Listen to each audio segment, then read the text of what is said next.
அனைவருக்கும் வணக்கம். Welcome to Swiss kitchen. அனைவருக்கும் அக்ஷய திருதியை வாழ்த்துக்கள்.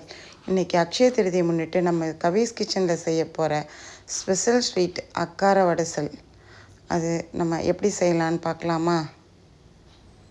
அதுக்கு தேவையான பொருட்கள்: அரிசி, பச்சரிசி 1 கப்பு, 1/4 கப்பு பாசிப்பருப்பு, வெல்லம் 1 கப்பு, பால் 1 கப்பு, ஏலக்காய், நெய், உப்பு, பச்சை கற்பூரம். இப்போ ஸ்டவ் ஆன் பண்ணிவிட்டு ஒரு கடாயில் 1/2 ஸ்பூன் நெய் விட்டு நம்ம வச்சுருக்க பாசிப்பருப்பு போட்டு வறுத்துக்கணும். அந்த பாசிப்பருப்பு நல்லா நிறம் மாறி நல்ல வாசம் வர அளவுக்கு நம்ம அதை வறுக்கணும்.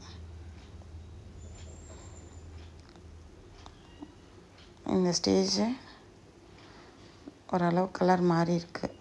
இது கரெக்டாக இருக்கும். இப்போது இறக்கிட்டு ஒரு குக்கரில் நம்ம அரிசி வச்ச கப் இருக்குல்லையா, அதில் 1 கப்பு பால்,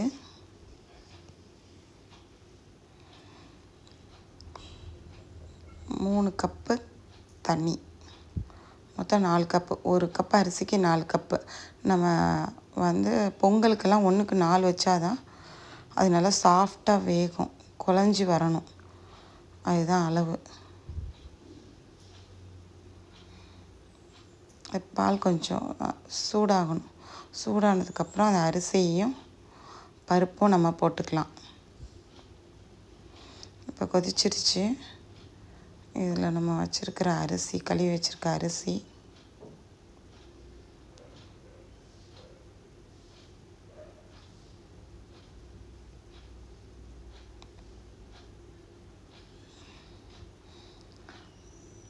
பாசிப்பருப்பு,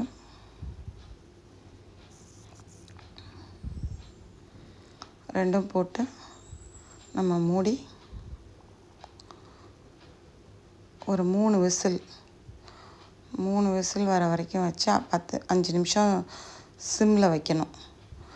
அதே டைமில் நம்ம இன்னொரு கடாயில் நம்ம எடுத்து வச்சுருக்க வெல்லத்தை வச்சு பாவு காய்ச்சிடலாம். அதை பாவு காய்ச்சி வடிகட்டி வச்சுக்கலாம்.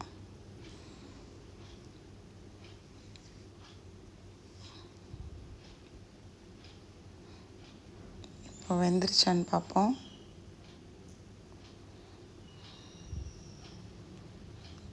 நல்லா வெந்திருக்கு.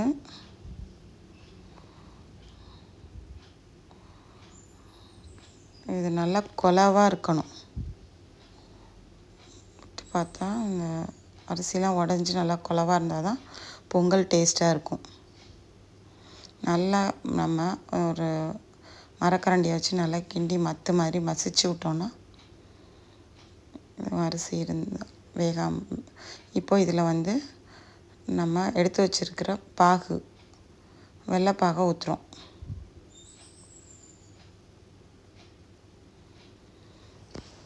இந்த 1 கப்பு வெள்ளைப்பாகு சரியாக இருக்கும்.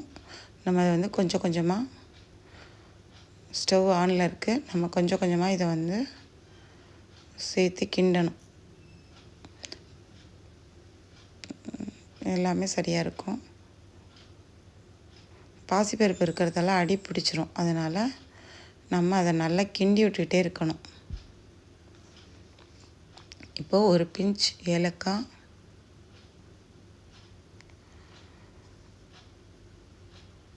ஒரு பிஞ்ச் சால்ட்டு,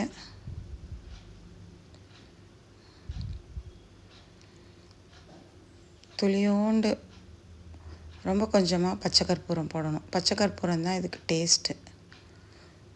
கொஞ்சமாக போட்டு நல்லா கிண்டி விட வேண்டியதுதான். அடுப்பு சிம்மில் வேணாலும் வச்சுக்கோங்க. நல்லா கிண்டி அந்த வெள்ளை வாசனை போகிற வரைக்கும் அடுப்பில் இருக்கணும்.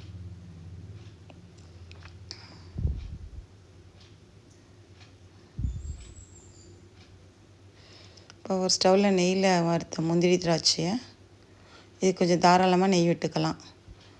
விட்டு முந்திரி திராட்சை வறுத்து அதில் கொட்டினா நம்மளோட அக்கார வடிசல் ரெடி.